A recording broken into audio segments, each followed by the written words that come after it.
This student, weighing only 2 tons, had just been transferred to a school for delinquents. The person who showed him around the school at the beginning was the class representative, one of the future contenders to be the big fat guy's wife. In the future, he would also attract the attention of the most beautiful blonde in the school. She would even come every day to bother the fat guy wanting to date him. If this brute accepts, this could turn into a serious train wreck. But I strongly believe that in the end, the fat guy prefers brunettes.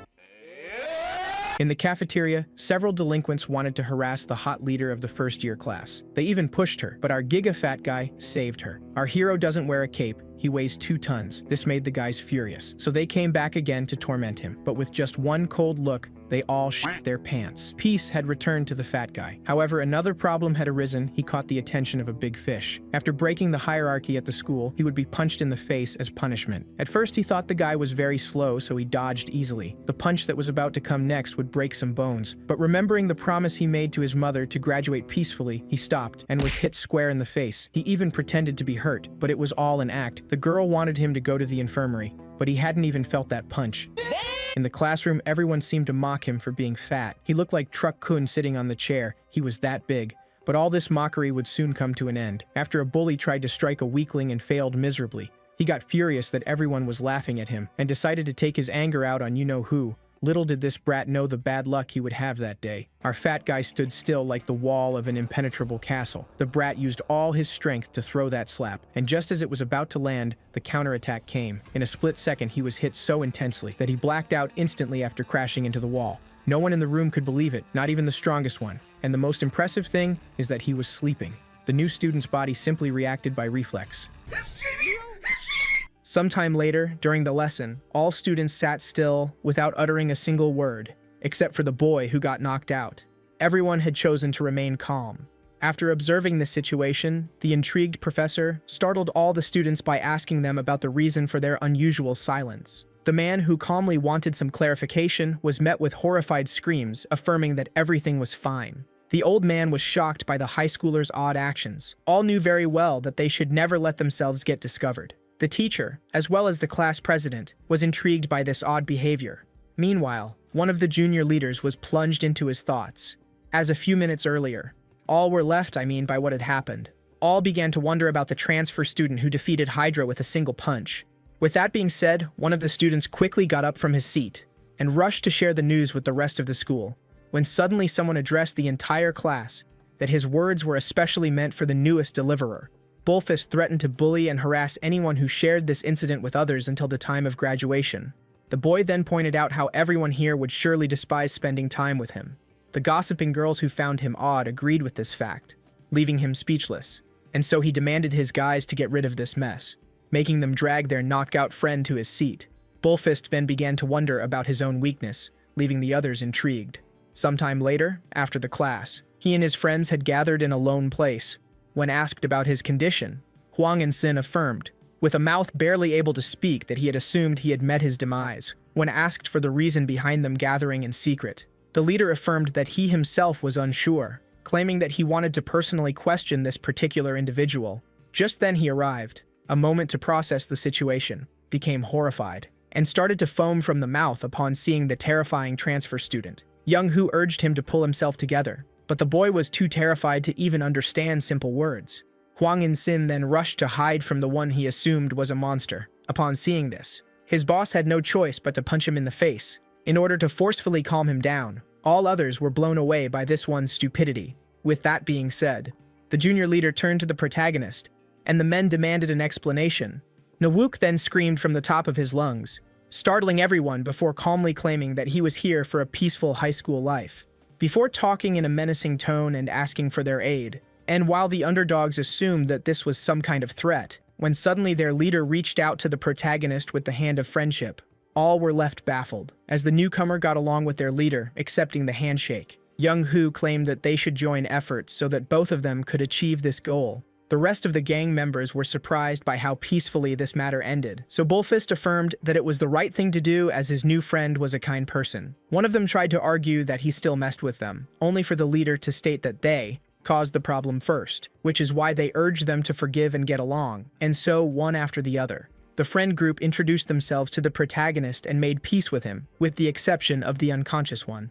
Shortly after, one of the students asked the fat one if he was aware of all the rules in this place, but upon being met with silence, he realized that the tall one ignored them all. With that being said, the boy explained how everyone was bound by a certain set of rules in this school, explained how the protagonist learned by himself the many rules, but should be aware that the grades followed a pecking order, and that each had an expected leader. The boy then informed him that the leader of their promotion had been elected recently, and when asked about his identity, he revealed him to be the barbaric brown bear. The one explaining was then asked if Park Ki-duk's status would be undisputed, so he clarified that his title of leader could be stripped away from him by anyone who could best him in a man-to-man duel, despite the task being challenging. The student's main that school life offered promotion was greatly influenced by its leader, and just as he was about to badmouth the current leader, his mouth was suddenly shut. The big one was confused, while his new friends were left terrified. Park Ki-duk, along with his many underlings, had arrived. When the barbarian demanded to know the reason behind their presence in such a place, Young Hu claimed that they were all here for the same reason. The henchman of the brown bear then began to mock him for being stupidly arrogant. The angered grade leader ordered them to purchase him bread, along with some strawberry milk, only for the rebellious Young Hu to boldly walk away and claim that Park Ki-duk was already too fat for such treats. The class leader, who was triggered by such provocation, once then rudely interrupted.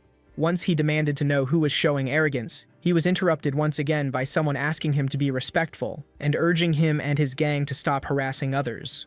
The great leader was greatly annoyed by this humble arrogance and demanded the polite one clarify his statement, only to be met with no response. With that being said, one of the henchmen saw this as a chance to shine by humbling a third one, and so he made a menacing expression and informed Nawuk that the big man wanted to have a word with him. But upon being met with no response, he began to make fun of his weight, especially his overgrown chest. But just then, the boy realized that the protagonist was the same one who got sucker punched in the lunchroom and laughed at him for it. He then threatened to make that a protagonist's third embarrassing moment by punching him in the face and assumed his silence to be fear. But at the very moment he thought to make fun of our hero's hat, the calm one politely asked his body to restore the hat to its original place. The expression of our hero was so heartwarming that the boy began to shake, and so he gently grabbed the calm boy's hat before carefully putting it back in its place. The brown bear had a hard time processing what just happened, and just as he was about to lash out at his henchman for this pathetic failure, someone suddenly called him. The boss turned around. The young thugs were now in the presence of ladies, and one of them asked if it was either of the first years.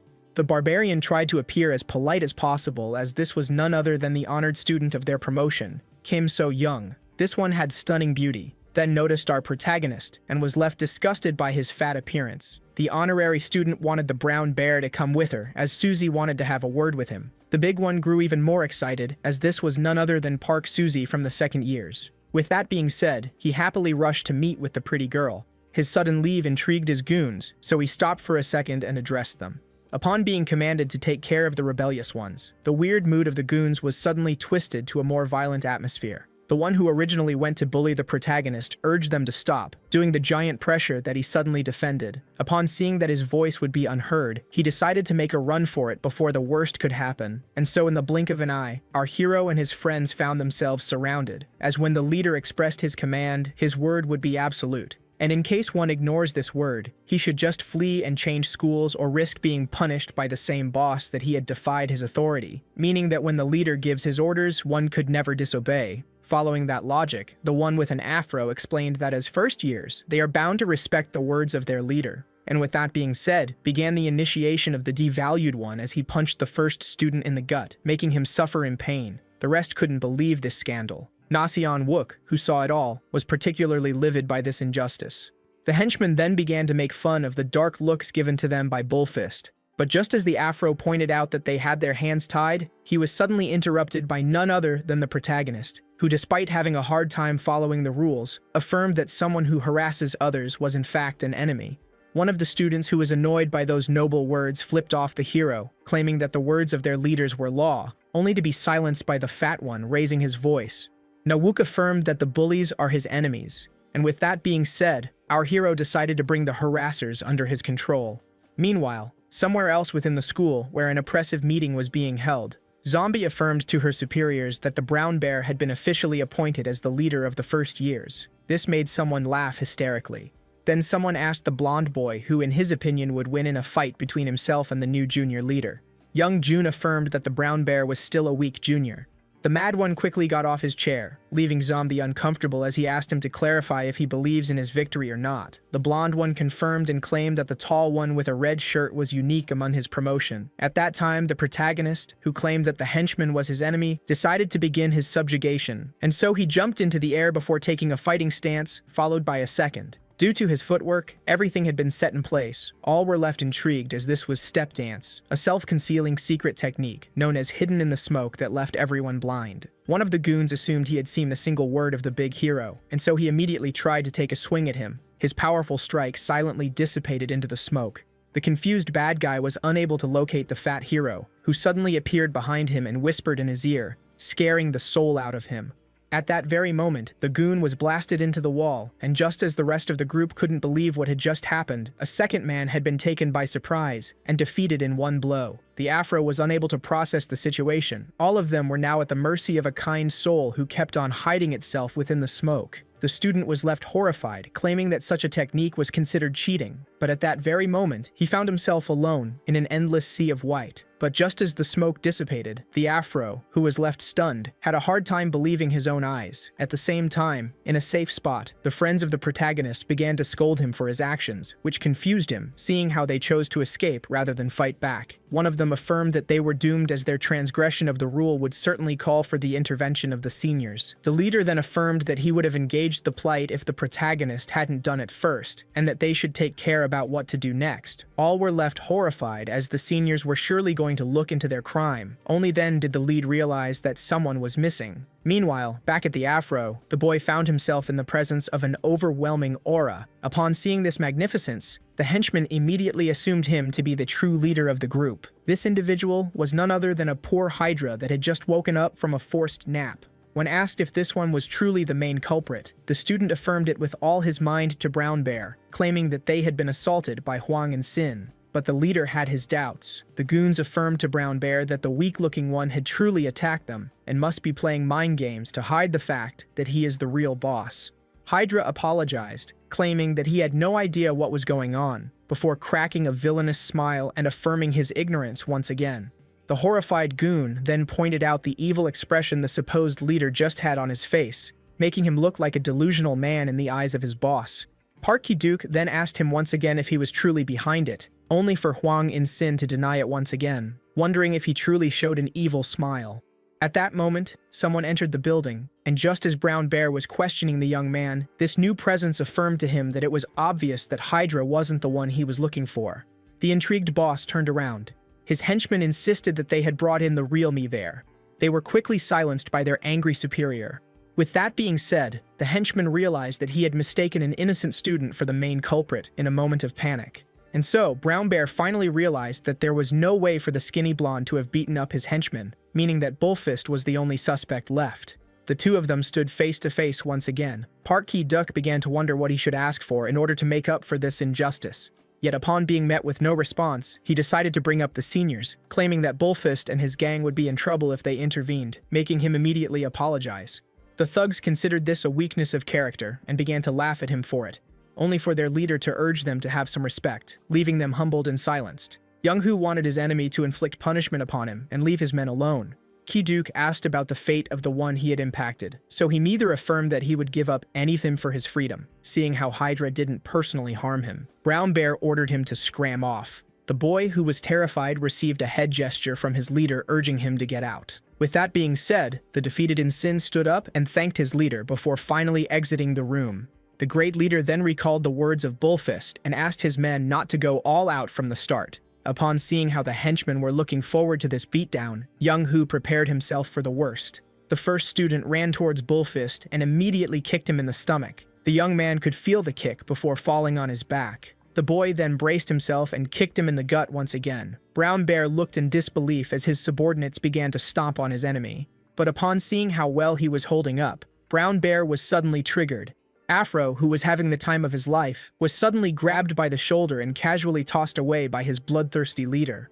Upon seeing this, Bullfist began to expect the worst. Seeing how well the boy was taking the beatdown, the leader also decided to take his swing at him. He then grabbed the young man by the leg and prepared himself to twist it. All were left horrified as their leader claimed that Young Hu shouldn't fight back and should obediently submit to it. And with that being said, a horrifying thing was inflicted. Shortly after, the inrushing friends of Bullfist rushed towards his bed and were left horrified by what they had seen. The boy greeted them with a smile. He, who was in a pitiful state, was glad to see his friends. Young Tai was greatly angered by this atrocity, yet the boss affirmed that the matter had been closed, with the hot-blooded one wanting to go and get revenge, only to be stopped by their leader. Jung Tai was unable to understand how Yun Hu was so calm, claiming that the condition they put him in was unacceptable, especially his broken leg. Bullfist claimed that he had injured his leg due to a motorcycle accident, and while the others believed him, Jung Tai still had his doubts. With that being said, he asked his boss about the next course of action, yet the one in the hospital affirmed that he had no idea. When it was pointed out how Brown Bear and his men might injure him once again, the boy reassured his gang, claiming that he would apply for BTS once he fully recovers. He affirmed his words once again and asked his friends to always watch themselves. The term BTS confused the newcomer. One of the men affirmed to the boss that he shouldn't mind them and should worry about himself. Bullfist jokingly claimed that he was looking forward to some free time outside of school, and while the happy conversation was going on, Jung Tai noticed the big one leaving. All were focused on the injured leader, and then noticed the giant exiting the room before walking away. Just then, someone rushed to the big guy, demanding to know where he was going. Now Luke stopped walking. The boy urged the fat one to cease whatever action he was taking. Jung Tai claimed that the protagonist was at fault for what happened there, stating that all of the group would have immediately sold him out if it wasn't for their neighbor. Jung Tai then claimed that Bullfist had never seen our hero as a friend, which is why he urged him in his place. The boy threatened that if he ever caused a scene, he would immediately report him to the seniors, earning him a dark glare that startled him.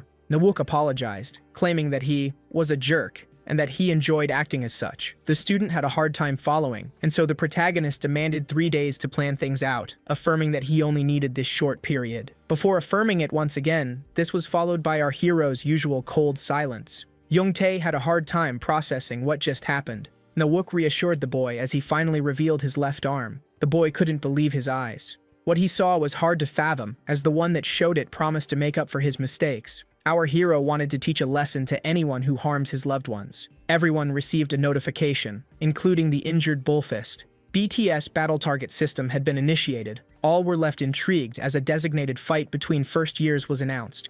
The leader of the first years, Brown Bear, was demanded to fight a certain opponent that left everyone amazed, as it was none other than the transfer student himself, labeled as an underdog. With his tattoo finally out, our hero would now consider all of his upcoming actions as a way to defend himself. BTS, which is also known as Battle Target System, had some indisputable rules. The first being that only those not connected by the seniors were allowed to obtain the tickets to see the match.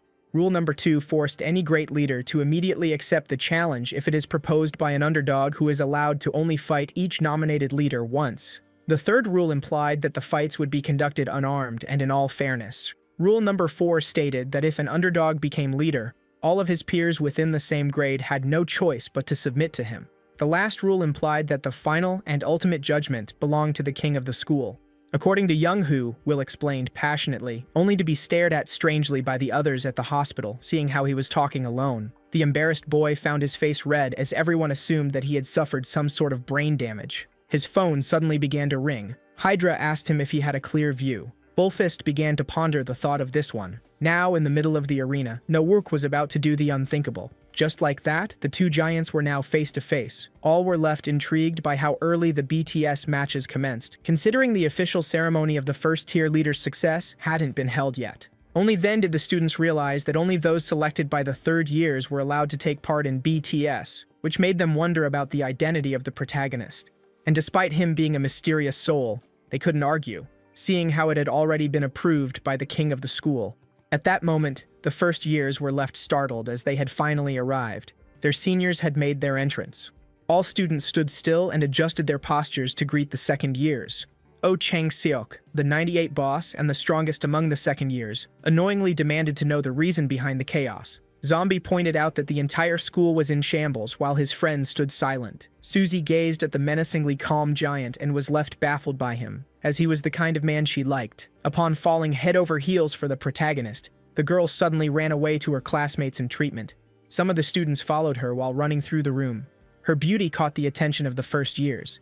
The intrigued brown bear was one of them. With that being said, he turned around and formally greeted the second years. The seniors gazed at the transfer student who stood still and demanded he show some respect. With that being said, they ignored him and kept going their way. The second year then decided to take a seat. When asked about the hero who was behind the entire problem, Zombie explained how he was a transfer student who arrived yesterday. The 98 found himself interested in the fat one who requested a BTS a day after arriving. At that moment, the second years were overwhelmed by a sudden pressure, seeing how their seniors were about to arrive. All second years stood up as a sign of respect. The brown bear, as well as the tiger, could also feel this crushing pressure. The boss of the second years couldn't help but admire the power of their seniors. And just like that, they finally arrived. The last years finally made their entrance. Oh Chang-seok urged his men to immediately stand firm and still to form an agreement with the third years. All saluted the seniors with one strong and united voice.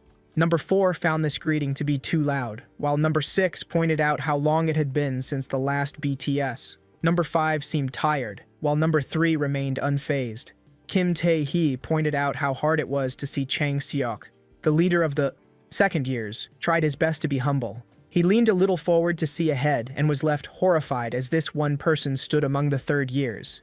One step from this individual, and the entire school began to tremble. This powerful presence was none other than the leader of the third year, Ma Seok-pil, who is also known as King.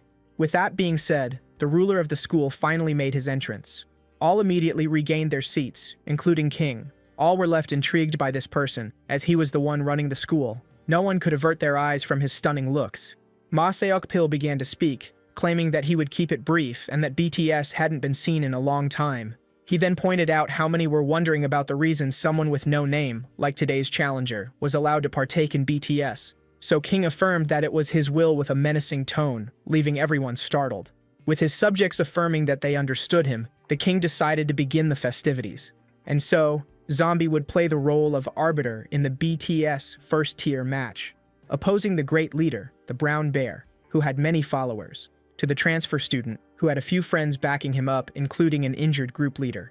The blonde one explained that the match would end once one of them admitted defeat, fell, or if some sort of problem occurred. The senior then touched his juniors in their private parts and affirmed that it was the only area they were forbidden from touching, and with that being said, the match finally commenced. Cheers filled the arena. As Park Ki-duk launched the first punch, Na-wook immediately blocked. The iron defense quickly caught up with the second attack. The great leader bombarded the newcomer with a barrage of punches, only for him to stand on the defensive. This triggered the brown bear, who considered the lack of offense as some kind of underestimation. Upon assuming that the transfer student was looking down on him, he left in great rage. He launched a series of powerful punches that managed to push Na-wook back. His henchmen were particularly pleased by his performance, only for the third year to affirm that the one dominating the fight was in fact his opponent. All were intrigued by the kind soul who tanked all of the incoming punches. But the most stunning part was the fact that it was the attacker who seemed out of breath. Park Ki-duk realized that he was in a tough situation, as despite being the one attacking, he couldn't help but feel that he was the one taking damage. And just as he began to wonder about the plan of the protagonist, he addressed him with his usual casual tone, urging him to simply apologize so he could show him mercy. But the prideful brown bear refused to do so. Our hero affirmed that this would be his last opportunity to make things right. The great leader was shocked to see himself so exhausted, and so the annoyed one assumed that this tiredness was the work of a particular individual. 3 hours ago, the brown bear informed the afro that his opponent would be the transfer student who got humiliated by Sudako, and just as the skinny one began to talk about how easy this challenge would be, he suddenly bumped into someone. The thug turned to the one he had bumped into and urged him to apologize, only to quickly realize that this was none other than Sudako. The third year was particularly annoyed to be casually called by his name, so the junior corrected himself and formally apologized for his arrogance. The third year then gazed into the giant in front of him, before pointing out how this entire promotion lacked respect. Sudako was particularly interested in the leader of the new juniors, and just as young Gana 1 began to babble disrespectfully, the oldest quickly charged up at him, and in a flash they found themselves a few inches away from each other's bodies. Sudako smiled and affirmed that the brown bear would lose. The tall one asked him to clarify, so he explained how he would be unable to triumph over the protagonist, pointing out how weak he was and claiming that he should pray for the match to be cancelled. The henchman of the tall one tried to reassure him that the senior was only speaking as such in order to save himself. Yet even so, this greatly troubled him, As he began to doubt his own victory, the brown bear was snapped back to reality by the kind soul who urged him to respond. With that being said, the class leader once left greatly angered. One of the watchers realized that the boss of the first years was more excited than he was back in the first year competition. He kept on bombarding our hero with fists, dealing punch after punch, but to his great shock, his opponent was left unimpressed. His towering self seemed to get even bigger. As he resorted to his technique absorption, none could believe their eyes. With the technique now complete, Nawok pointed out how his opponent had refused the mercy he had bestowed upon him, and so he recalled an old saying, claiming that everyone should be matched up with someone of equal strength. The boy who said those very words took a moment to process them, before deciding to rebirth the word by charging up at his opponent in order to cleanse him from his sins. The protagonist urged him to watch closely. The brown bear found himself overwhelmed by this odd strength. Our hero then decided to resort to his technique, known as right fist, heart cleaning, 50 pounds that he executed with only his right hand. The first-tier boss, getting beaten up, finally realized that his opponent was mad, and just like that, the brown bear found himself under a rain of blows. With that being said, Park Ki-duk found himself unable to breathe. His henchmen couldn't believe their eyes. The tall one was unable to believe the power of his opponent. Our hero urged him to apologize so that everything could be settled.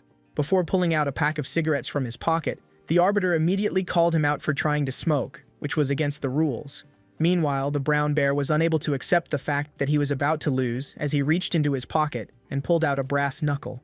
Before hitting our hero with it on the head in a sneak attack, to his friend's horror, blood had been splattered on the ground, blood belonging to an innocent man.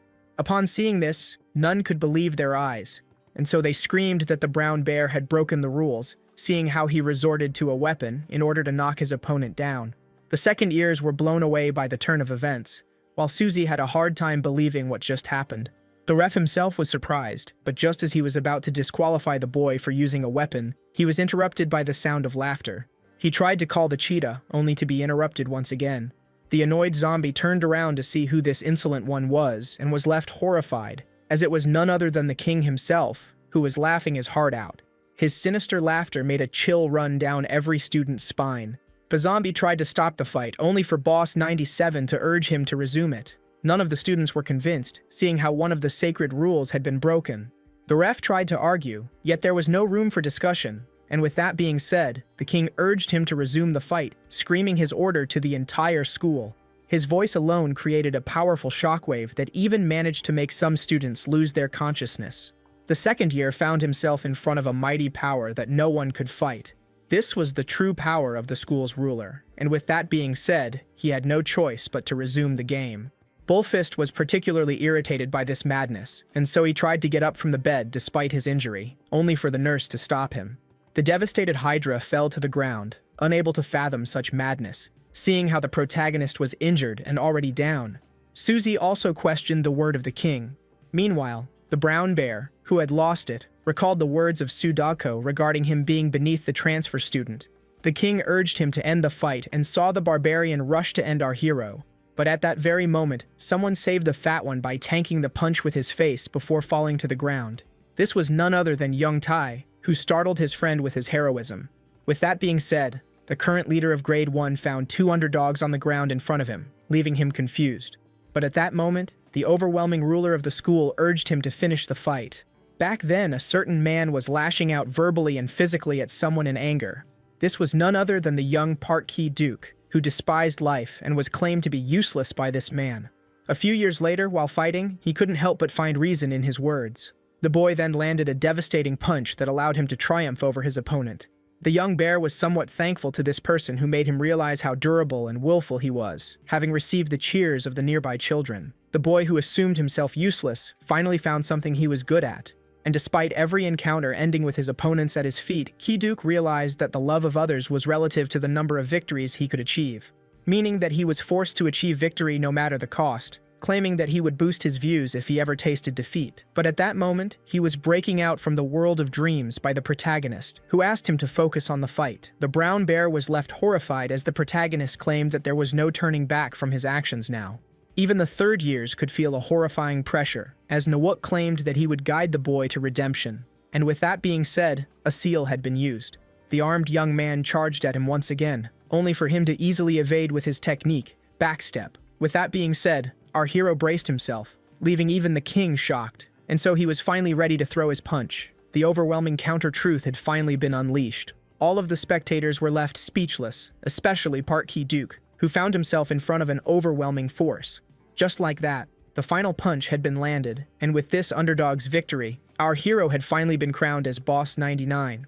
Back then, Susie, who took a look at the contestants, found herself with red cheeks that the girl had fallen head over heels for our chunky protagonist, who was the kind of man she liked. She was also particularly fond of his round belly. Upon seeing him getting hit in the head, Susie immediately lashed out in anger, earning her a teasing smile from the Korean beagle, which left her a little embarrassed. And when our hero was in the fight, she realized that her choice was the right one. And with that being said, the girl finally made her decision.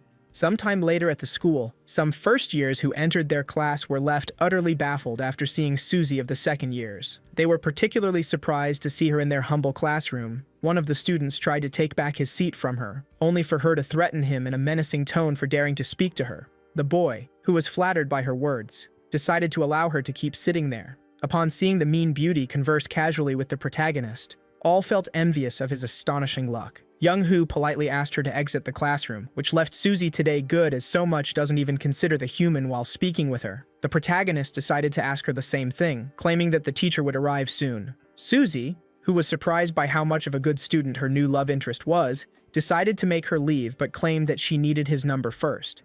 With that being said, the girl made her leave, claiming that she would contact her honey later. All boys found themselves drowning in jealousy upon hearing the beautiful Susie refer to the class leader as such. Meanwhile, the class president, who observed it all in silence, looked at what she had in hand and was left disappointed. A little later, a running student made his way into a first-year class and informed them that the new boss ordered everyone to gather in the auditorium. The ex-henchmen of the Brown Bear were left horrified, seeing how badly they had treated the new man in charge. Yet the other students seemed to look forward to this gathering. With that being said, all thugs of the first year made their way out of their classrooms and headed towards the auditorium. Upon opening the door, they found themselves in front of menacing stares, as well as an overwhelming back. The students who ignored the reason behind the gathering found the atmosphere to be overwhelming. The two bullies were particularly anxious, yet upon being greeted by the boss, the Afro was the first to greet them back. And so after a small silence, the new leader shouted with all of his might, immediately imposing himself upon the other students. The kind soul affirmed that he was no leader but a simple boy from the capital, and so he jumped off the stage in order to land on their level, claiming that they should all get along from now on. The thugs had a hard time following. Nawook explained how he didn't want to be their boss, but their friend instead. Bullfist was particularly pleased by this kindness. He wanted them to see him as someone who could help them in times of need, claiming that they would surely be forced to one day rely on one another. He then claimed that everyone was useful and that they should live their lives with purpose from now on before forbidding them from robbing other kids. Nawook then asked them to always remember that one should be placed against an opponent of the same level. In the end, the gentle giant claimed that they should all repent together in order to graduate in peace, and asked all who agreed with him to scream, "I." With that, he took a deep breath and shouted it first, only to be met with a confused silence. Some of the embarrassed students assumed that it was some sort of battle cry. Only then was it screamed by Young Tai, followed by Young Hu as well as Huang In-sin. The entire class of our hero responded positively to his demand, and with that being said, all except the forcefully shouted "I" in front of their new leader, who was left satisfied. The boy realized how much of a kind soul the protagonist was, claiming him to be a gorgeous person, unlike him. Young Tai began to look up to the boy from the capital, and just like that, Nawook had gained an army of new friends. 7 days had passed since then. First-year thugs had stopped bullying the weaker ones. The nerd affirmed to the two students that he was a rank at this game, making the two of them urge him to add them as friends, which was a perfect example of the peace that installed itself among the junior promotion. Susie asked the hero if he had something to do after school. She proposed to go grab lunch, or even go to karaoke, as well as suggesting going into a DVD room, leaving everyone jarred, only for the fat boy to affirm that he had an appointment, leaving Susie with a dark expression, having realized that he was going to see another girl. But to her shock, the boy affirmed that it was a study date. Nawook wanted to study with the class president today. The girl immediately turned her head to see who he was talking about, and upon following the gaze of the other students, she found herself looking at a nerdy girl focused on her studies. With that being said, the second-year love interest wanted to go study but demanded a date from him, claiming that they should go on one tomorrow. Bullfist affirmed that he and his friends had already reserved the bus for the next day, leaving the girl irritated. Susie even claimed that he would be in big trouble if he ever bothered her again before shooing him off. Young-Hoo's friends began to pity him, seeing how unpopular he was with girls. That same day after classes, the class president found herself with the new grade leader. Kame Min-ju then claimed that her presence might cause trouble, leaving the boy intrigued. So she explained how them being together wasn't pleasing their senior. The class president wanted to avoid any misleading situation, seeing how she was only here to tutor the transfer student. She then tilted her head only to see the gentle giant looking at her weirdly. Just as confusion began to settle in, he suddenly patted her head and affirmed that she was adorable, leaving the girl with a blushing face as she urged them. Shortly after, inside a cafe, the class president was giving the protagonist some English lessons. But as she kept on tutoring our hero, he suddenly began to yawn. Upon seeing this, the girl decided to stop the lesson for today, which the boy had no problem with. With that being said, they decided to make their leave. But while grabbing her stuff, the girl noticed the items in her backpack. She then gave the medicine to the protagonist, seeing how injured he was due to his last fight. She struggled to explain herself, only for the boy to affirm that his senior had already offered the same medicines to him, and so the class president decided to take them back. But upon seeing how sad the girl seemed, our hero placed the plaster on his head, expressed his gratitude for the medicine, claiming that he shall use it while leaving her overjoyed.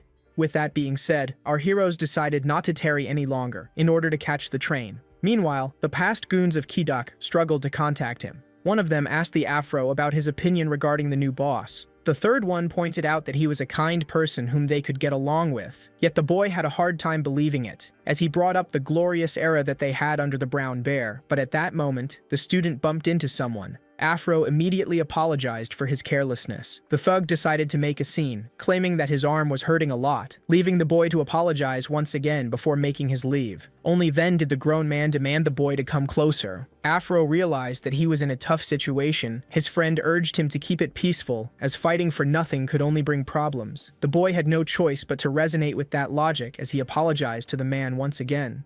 This one began to mock him for acting so politely, before claiming that this entire generation was deprived of manners. His friend tried to intervene gently, claiming that it was a mistake on their part, only to get suddenly punched by the grown man for apologizing on behalf of his friend. Upon seeing how violent this bully was, Afro decided to attack, only to miss and receive a kick in the stomach. As the boy fell to the ground, the man began to mock him. He then urged his friends to help him jump the high school student. And with that being said, the young thug found himself under a rain of flip-flops, as they kept on insulting and hitting. He then spotted a brick nearby and decided that he wouldn't take it anymore. At that moment, the friends of the boy restrained the adult, and so, in a burst of adrenaline, the high schooler went for the kill, which his friends didn't expect, when suddenly, a hand stopped him. The angered boy turned to see who was interfering and found it to be his senior, Su Dogko, the one wearing a tank top once left infuriated that he was about to be hit with a brick, only for Dogko to claim that he had already contacted the authorities. With that being said, the grown-ups had no choice but to leave defeated, as the high schooler demanded them to scram, seeing how they knew what was best for them. A few minutes ago, while working at his job, the third-year student spotted a nearby fight. Upon recognizing some of his juniors partaking in it, Sudako claimed that they had nothing better to do. Only then did he realize that the one lying on the ground secretly grabbed a brick. Having realized what he was planning to do, the senior had no choice but to rush in order to prevent a murder. Later on, the juniors thanked their senior, who affirmed that it was nothing, only for them to bow down and thank him once again. Afro raised his hat to see if the senior was still there. Sudoko decided to speak, but as the terrified juniors expected punishment or scolding, he just advised them not to ruin their lives with a single action, leaving them deeply thankful. With that being said, the third-year student finally walked away. Sudoko then realized that he had just acted like an old man, only to be called in by his boss, who urged him to hurry, making him rush back to work. With that being said, the boys decided to go back home after a long day. Later that evening, Afro asked the others in the group chat to enjoy their night while he searched for the missing leader. Only then did the high schooler spot a girl with 3 boys. Upon realizing that it was a familiar figure, he was left particularly annoyed, seeing how he had asked her time and time again not to bring her lovers near his house, only to be left horrified upon realizing what was happening, as the 3 hitting on her were no strangers either. The girl immediately got away from them as she urged the boys to stop their nonsense. The man, who was greatly angered by this rejection, decided to resort to violence, only for the Void to suddenly intervene and take the slap on the girl's behalf, making her surprised at how quickly he had appeared. The annoyed thug began to wonder about the identity of the party pooper, only to realize, upon taking a good look at him, that it was the same high schooler he had beaten up before. This greatly angered him as he assumed that the minor was a stalker. Afro urged them to go away, claiming that he had already contacted the authorities, which left the delinquent even more enraged, seeing how the boy assumed that bringing up the cops would be enough to scare them off. And with that being said, he kicked him in the stomach with all his might, making him fall in pain on the ground to the girl's horror. The high schooler desperately tried to get up. The girl screamed at the delinquent for what he had done. Seeing how annoying these two were, the man decided to take care of them, starting with the girl he launched himself at, only for the boy to intervene once again and shield her with his body for a second time, making him fall on the ground just like last time. The thug was left angered once again by the high schooler, and so he ruthlessly kicked him in the face before starting to stomp on him. Now under the feet of the delinquent, just like last time, the young man found himself very annoyed. At that moment, he spotted a rock nearby. Upon seeing it, the first thought that came to his mind was to use it as a weapon in order to finally terminate his bully. Only then did he remember the wise words of his senior. The boy was greatly irritated upon remembering something so rightful at his lowest moment. Only then was the sound of a whistle heard. The delinquents had finally been spotted. Seeing this, they immediately decided to flee the scene. But while they ran away, the officer ran towards the boy. He quickly checked up on him, so Afro affirmed that he was unharmed before thanking the man for his concern. The girl was baffled to discover that he had the ability to express gratitude, which left the beaten-up one greatly annoyed. Even so, he decided to drop the matter and urge her to go back to their home. The lady then held her savior's hand as he requested dinner, which made her scold him for not having eaten anything the entire day. The next day at school, the young man told his friend about his late-night adventure and began to complain about the bad luck he had. At that moment, one of the three was left alerted, as the boss along with his friends were heading their way, and so the three of them corrected their posture and stood out of the way. The boss along with his men passed by them. Afro then opened his eyes to see if the one in charge had finally left, only to find the gentle giant gazing into his soul. The scared boy asked if there was a problem. Boss 99 affirmed that they didn't have to stand aside. Afro was left confused, as the protagonist explained that such things shouldn't be done among friends. He then addressed the boy known as Deoku, baffled to see that the boss knew his name, asking him about his injuries. As Afro claimed that he had fallen on the stairs, his boss responded with "Ga," leaving him utterly confused. The protagonist then shouted "Ga" once again, demanding to know the name of the one who injured him. Deoku tried to cling to his story. Now, nose to nose with his new friend, our hero asked him if he had brushed his teeth. He then shouted "I," covering the one he urged to get rid of his horrible breath and saliva. The rest of the boys affirmed that they were prepared as well. This sudden support surprised the three delinquents. Nowook was now infuriated as someone had mistreated his peer Deoku. Later on, the protagonist and his friends went to search for the person in question. This part of town seemed lively and festive. Hydra came rushing and asked his friends if they had heard a certain noise. The boys were left intrigued, and so he affirmed. It was the sound of his young blood pumping in this magnificent and pleasurable place. Just as he went running, claiming that he would get home late, he spotted a beautiful lady. Hydra immediately approached her. But just as he was about to make his move, the disgusted one immediately asked him to go away, calling him an idiot. She kept bombarding him with insults as she was annoyed by the fact that he even dared to approach her. And with that being said, she made her leave, claiming that his face was repulsive. With that, the friends of the boy couldn't help but pity him, as this experience was pretty harsh. Deoku affirmed to the protagonist that he didn't need to okay such matters for their sake.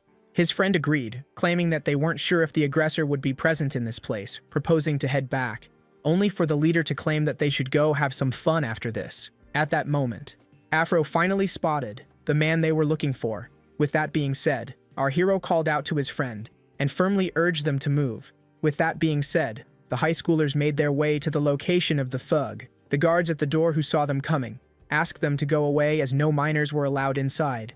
The gentle giant affirmed that they were searching for someone inside, yet those at the door couldn't care less, and so our hero had no choice but to resort to his technique, Eyes of the Sexy Tiger. He then quickly ordered them to move aside, and just like that, those who once forbade the high schoolers from entering welcomed our hero inside the building. Meanwhile, his friends who had seen it all had a hard time understanding the event that unfolded right in front of them. Meanwhile, inside, cups were being banged. The thug and his friends were having a good time. He affirmed to the girl with him that he had stumbled upon the same annoying guy yesterday, and when she asked about what happened, he pridefully claimed that he had beaten him to evolve. The girl claimed this to be amusing, only to be then left startled. All suddenly felt scared, and looked towards the door, only to find an imposing pair of eyes staring at them. With that being said, Boss 99 entered the room. Upon seeing the afro, the grown man recognized the high schooler and immediately began to laugh at him, claiming that he must have gone crying to his friends. Dayoku began to feel uncomfortable. His friend affirmed that they only demanded a simple apology from him. The girl immediately began to mark our hero. Hopefully, she asked him with imposing eyes not to interfere in this matter that doesn't concern her. Just like that, the lady found herself blushing at a minor. Upon seeing this, the thug slammed his scalp onto the table. His friends began to fear the worst. The man had been greatly irritated by the fat high schooler, whom he urged to go away, but upon being met with no response, the man had no choice but to repeat his words. Naseon Wook affirmed once again that they just wanted the man to truthfully apologize to his friend, yet the delinquent couldn't help but see this as a bunch of nonsense. Having had enough, the grown man decided to take a swing at the high schooler. With that being said, the gentle giant decided to resort to a secret technique in order to reinforce his abs, in order to protect himself from the incoming punch, and break the arm of the thug in the process. The man found himself cursing in pain.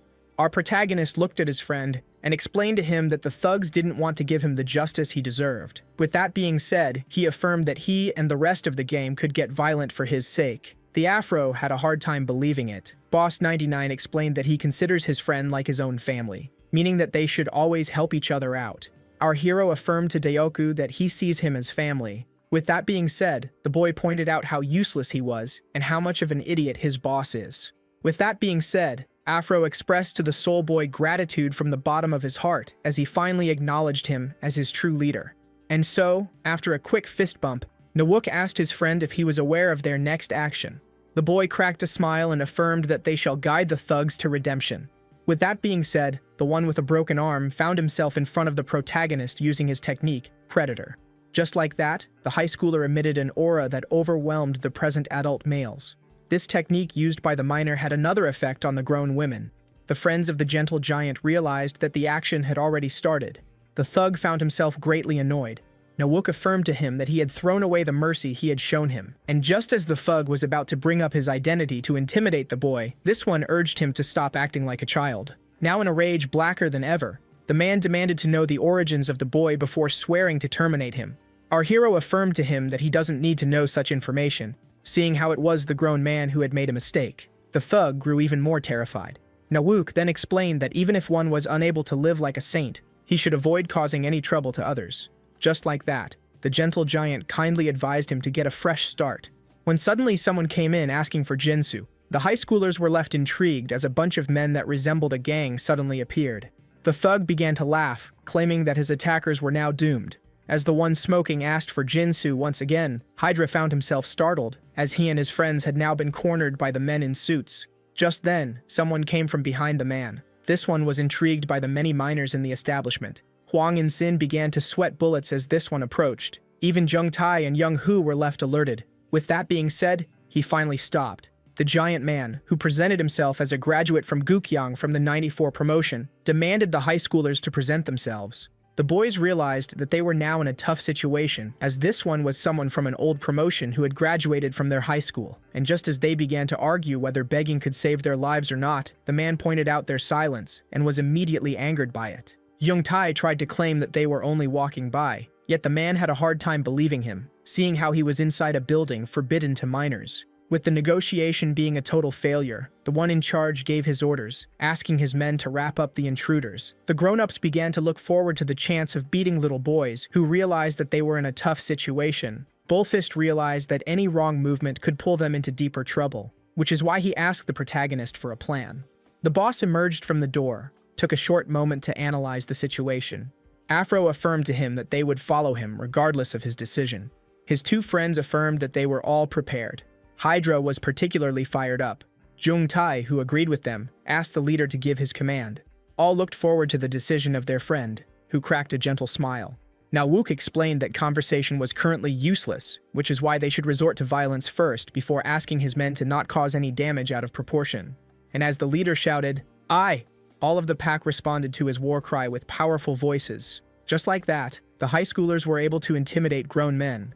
Upon seeing this, the boss was particularly angered as these were no more than simple minors. And so, the one from 94 ordered the attack, making his forces snap back to reality and charge at the children, who decided to face them fearlessly. Just as one of the men was about to make the first punch, he was met with a door in the face. The waiter who entered the room was none other than Sudako. The juniors were left intrigued as they had stumbled upon their senior, who found them in an unexplainable situation. Seeing how their intruders recognized the server, the henchmen immediately assumed him to be part of their gang. The senior was facing trouble once again due to his juniors, as the three guards immediately charged at him. The alerted third year immediately dodged the first punch. He kept on evading without raising his fists. Sudako demanded to know the reason behind this aggressiveness. He then dodged a punch that landed on his plate, and just like that, what was on it broke down on the floor. This greatly annoyed Sudako, who evaded the man's hit once again, only this time he grabbed him by the collar and shoved his knee deep into his chin.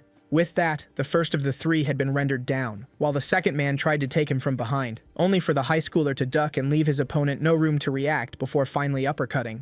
The angry server wasn't done just yet, as he bombarded his opponent with a barrage of fists. The henchman couldn't take it any longer. Sudako decided to go for the final blow, as he kicked the man with such power that he sent him flying into the wall. Upon seeing this, the third attacker was left horrified. Only then did he notice the bloodthirsty high schooler ready to attack him. Sudako then delivered a powerful punch that was strong enough to make the grown man lose consciousness.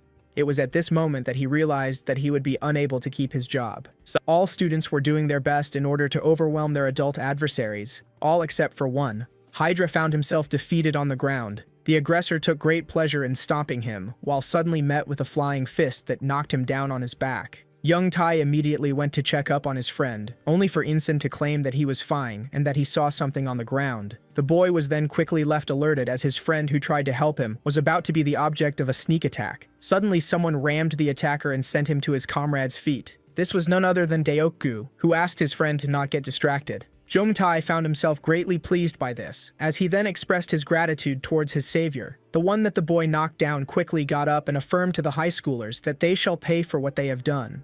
Meanwhile, two high schoolers found themselves surrounded by many adults. Fullfist was now back-to-back with his senior. The junior demanded an explanation, and upon hearing Sudako complain about them causing problems in his workplace, the boy finally understood why his senior, who worked this late, was always tired at school despite claiming that it didn't matter to him. Sudako immediately called out his junior for his bad manners, making the boy point out how often such complaints happen.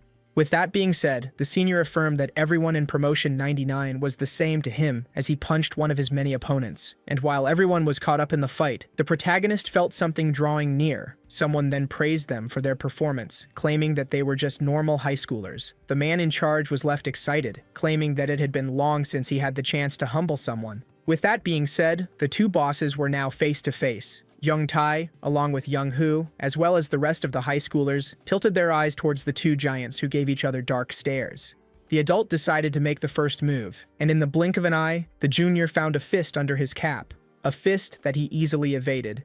Our hero remained unfazed as he kept on evading the incoming hits, even if some managed to scratch him a little. But in the end, the adult landed a serious punch that managed to push the fat miner away. Yet even so, the protagonist's expression remained the same. His opponent, on the other hand, was left baffled, seeing how easily he evaded all of his attacks. This made the man even more excited. With that being said, he urged our hero to drop the act in order to save himself. Seeing the man in charge get rid of his weight bands made the henchman realize that this day would end with someone's injury. With the weights on the ground, our hero was intrigued by them being 1 kilogram. The man then claimed that he was offended as his opponent took him for a fool. He could easily tell that the protagonist wasn't going all out against him. The adult then affirmed that the voice would change attitudes immediately as he quickly charged at him with a horrifying punch.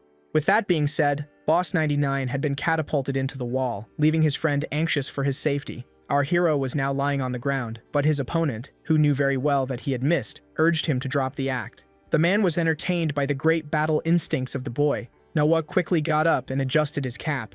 With that being said, the adult decided to proceed with introductions as he introduced himself as a graduate from the 94 promotion, Lee Manhwa. All were left shocked to learn that he was a graduate from their high school, especially from the legendary 94 promotion. Our hero humbly introduced himself as well.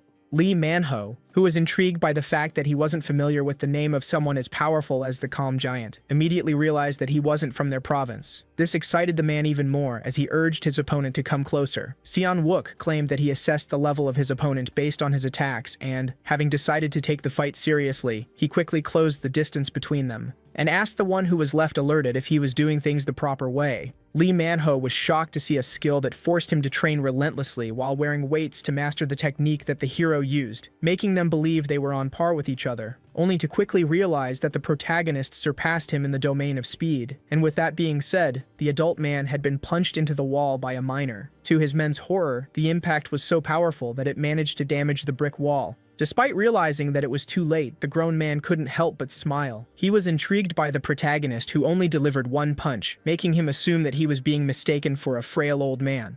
But the gentle giant affirmed that it was forbidden to attack someone on the ground. Despite acknowledging this sense of honor, Lee Man-ho affirmed to the young one that it would cost him dearly before charging at him and delivering a quick punch. The protagonist, who dodged it and at first remained unfazed, quickly realized that his face had been injured. The pleased man then adjusted his trajectory and made a second attempt as he repeated the same attack. The third one kept on dodging the quick punches, gaining 2 more scratches on his face. He kept on evading the blows without ever fighting back. At that moment, the grown man who looked at the minor finally realized that he was slowly losing speed. Lee Man-ho then placed a distance between him and his opponent by punching him so hard that the impact managed to push him a few feet away. The grown man acknowledged the power of his young opponent and left him quite shocked as he affirmed that he was the first person after his leader to make him draw his full strength. Lee Man-ho urged the young one to fight seriously or risk losing his life in the face of his ultimate technique known as ultra-speed movement. Just like that, the school graduate charged at the junior as fast as a bullet. The grown man couldn't help but feel that the movements of Boss 99 lagged in speed, and just as he assumed himself to be the grand winner, he suddenly found himself in front of a punch. Our protagonist managed to smack him in the face with his technique, Quick Rebuttal. No one could believe what just happened as a grown man had been sent flying into the wall by a simple teenager. The henchmen were particularly shocked and concerned for the safety of their big brother. Lee Man-ho heard from someone older who was in the Seoul crew that they had been defeated by the Phantom crew in the capital, which was composed of 2 men who kept gaining fame throughout the entirety of Korea, as the 2 legends ravaged everything in their path. No one knew about their identities or their motivations, yet the big brother in question, who was present at the scene, described the first one as an individual with a strong jaw and a laughter that sounded like machinery, and the second as someone who had a left arm covered with tattoos and an indestructible belly. Lee Man-ho recognized the technique of the protagonist as a counter. Upon realizing that the protagonist fits the description of the big brother, the graduate quickly realized that he was in the presence of legends, and immediately pointed out how overwhelmed he was currently feeling. Meanwhile, his angered henchmen decided to take revenge for their fallen leader, only for Lee Man-ho to ask them to cease the fight. In the end, the grown man affirmed that the children had won the fight. Shortly after, loud laughter was heard echoing through the entire building. Lee Man-ho, who sat down with our heroes, was laughing his heart out. All were left baffled as the man finally understood that it was a misunderstanding on his part. He then turned to the delinquent, affirming that he wouldn't have helped him if he knew that he was the cause of the trouble. The thug chuckled anxiously. The man that many singly looked at him as he stated that he wasn't a shield to abuse. Upon hearing this, the thug was horrified. He immediately apologized with a shaking voice. Lee Man-ho ordered him to stop his foolery and live an honest life, making him apologize once again. The man in charge then affirmed to him that it was the high schoolers who truly deserved an apology. And with that being said, after looking at the one he wronged so much, the man finally apologized, claiming that he exerted his anger foolishly due to the couple of bad days he just had. The boss approached the Afro and claimed that since this matter concerned him, he was to make the final judgment. With that being said, after taking a short moment to think, Daeoku claimed that he was satisfied with the apology and urged the man to stop causing problems on his block. As soon as the delinquent agreed to his conditions, Seon-wook asked him to get out of the room. The thug apologized once again, but just as he was about to go on his way, he was suddenly grabbed by Lee Man-ho, who threatened to personally shatter his bones if he ever went back on his words. After receiving the scare of his life, the man promised that he shall keep his word before running as fast as possible from the room. The Afro was surprised to see how quickly things had been settled. With that being said, the graduate explained to the junior that he was also at fault and gave them his card in case they ever needed his help, claiming that he would pay 2 times what he owed. He also firmly demanded that they save his number, as there would surely arrive a time when his assistance would be required. With that being said, Lee Man-ho stated to his men that they should make their leave. All immediately followed the one they admired. Once the grown-ups had left, Hydra claimed that he mistook them for gangsters, which was a mistake that all juniors made. After this long day, the leader proposed that they should each go on their way, seeing how they had classes the next day. And just as Young Hoo was about to bid his friends farewell, Dayoku decided to speak. He and his two friends bowed down in respect, while thanking their peers for their help. At that moment, Bullfist claimed that they should show their gratitude by giving them some time inside the computer room, but just as the Afro affirmed that this would be impossible, all were left disappointed. The leader decided to speak and inform them that friends shouldn't be so formal with each other. Young Tai then asked about their senior, who went to his other job, according to Bullfist. While on his phone, Lee Man-ho was left greatly pleased as his boss had called at the right time. Meanwhile, at school, inside the conference room, a meeting was being held. The present second years looked uneasy. The third year seemed troubled, but their boss was the one that was mostly angered, seeing how the seats of their juniors were empty. One of the final years claimed that the freshmen were reckless and didn't bother to show up to meetings. Another one of the strongest claimed that they needed to be taught discipline as they were bad at collecting funds. He then turned to the 98 boss, who affirmed that the first-year transfer students he was acquainted with should arrive today. When asked if they were reliable, Chang Seog took on a dark expression before finally letting out a smile. Meanwhile, in the hallway, a boy and a girl were peacefully roaming inside the school. Both of them seemed at ease. Boss 98 reassured the rest of them, claiming that they shall soon reclaim control over the position of junior leader.